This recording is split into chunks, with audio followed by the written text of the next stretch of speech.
आप लोगों को एक कहानी सुनाने जा रहा हूँ जो कि मेरे द्वारा लिखी गई है, जिसका शीर्षक है अंधी आंखें। जो कि इस तरह है। बिरजू एक ऐसा इंसान था जो मन से बड़ा भोला था। वो गरीब था क्योंकि उसके पिता बहुत बड़े शराबी थे। वो शराब पी पी कर अपना सब कुछ दांव पर लगा दिया करते।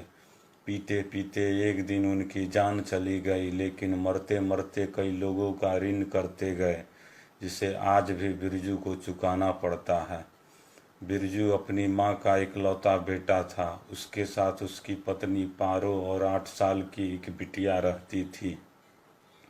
बिरजू के कामों को देखकर उसकी माँ कहा करती, बेटा हो तो मेरा बिरजू जैसा। बिरजू को यही बात छू जाती और वो अपनी माँ से कहता, देखना माँ, एक दिन हम सबकी भी तकदीर बदलेगी।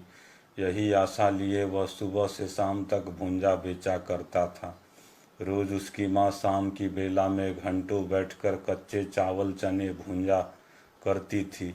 माँ के कामों को देखकर बिरजू कहा करता, माँ अब ये काम तुम छोड़ दो, अब ये काम करने की तुम्हारी उम्र नहीं है। लेकिन वह न मानती और अपने जिद पर अड़े रहती।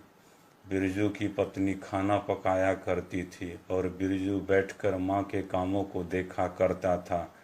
उसकी बिटिया बिरजू की पीठ पर बैठकर बालों को सहलाने लगती थी।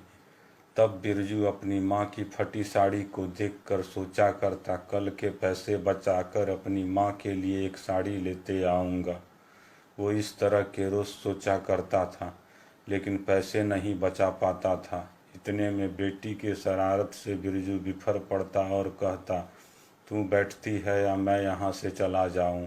तब उसकी बेटी अपने दादी के कामों में हाथ बटाने लगती। बिरजू कई वर्षों से भुंजा बेचने का काम करता था। उसके पास एक पुरानी साइकिल थी जो उसके दादा के ज़माने की थी। उसके पास इतने पैसे नहीं थे कि वो नई साइकिल खरीद सके। वो रोज़ एक स्कूल के पेड़ के नीचे बैठा करता और भुंजा बेचा करता। वहाँ स्कूल के बच्चे आते और भुंजा खरीद कर चले जाते। उसी से उसके परिवार का गुजारा होता था। शाम को वहीं पर बैठकर वह रुपये पैसों को गिना करता। उसके बाद कुछ रुपये वो लेनदारों के लिए रखता और कुछ रुपये का वह कच्चे चावल चना खरीदता, फिर घर को लौट आता। उसके रोज़ की दिनचर्या यही थी। एक दिन बिरजू सुबह उठता है और अपनी पत्नी पारो से कहता है, आज मैं सबकी हसरतों को पूरा करूँगा। बिरजू में आज ऐसा उत्साह इसलिए था क्योंकि आज उसकी बिटिया का जन्मदिन है।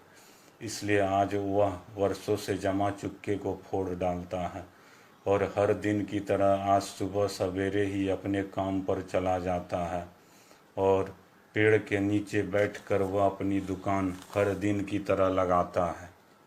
दोपहर की बेला में वह सोचता है, अब घर जाने को कुछ ही पल बचे हैं। आज मैं सबकी हर हसरतों को पूरा करूँगा। कि इतने में वहाँ एक लुटेरा आता है जिसके कई संगी साथी थे। पहले तो सब बैठकर बिरजू के लाख मना करने पर भी भूंजा खाने लगता है।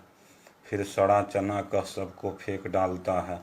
उसके सारे पैसों को लूट लेता है। उसके पुराने साइकिल को देखकर लुटेरा अपना गुस्सा उतारते हुए कहता है, ससुरा ये साइकिल है कहते हुए तोड़ डालता है और ये कहते हुए चला जाता है, थोड़ा ही तो लूटा रे, इतना काहे को रोता रे। बिरजू वहीं जमीन पर लेटा रोता बिलखता रहा और यही सोचता रहा, अब क्या होगा, अब माँ को जाकर क्या कहूँगा, अब कल का क्या होगा, अब पत्नी को साड़ी लाकर कहाँ से दूंगा, अब बिटिया के लिए फ्रॉक कहाँ से लाऊंगा। बिरजू यही सब सोचकर वहाँ रोता रहता। लोग वहाँ आते, पूछते, देखते और चले जाते, लेकिन हकीकत यह थी कि उसकी पूरी दुनिया ही उजड़ गई थी। माँ, पत्नी, बिटिया उसके इंतज़ार में रातों तक बैठी रहती, लेकिन बिरजू नहीं आया।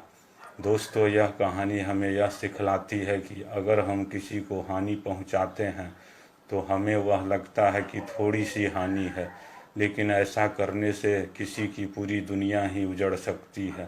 कहने का अर्थ है, हमें ऐसा काम नहीं करना चाहिए जो कि किसी की दुनिया को उजाड़ दे। दोस्तों, इस कहानी का शीर्षक था अंधी आंखें, जो कि मेरे द्वारा लिखी गई है।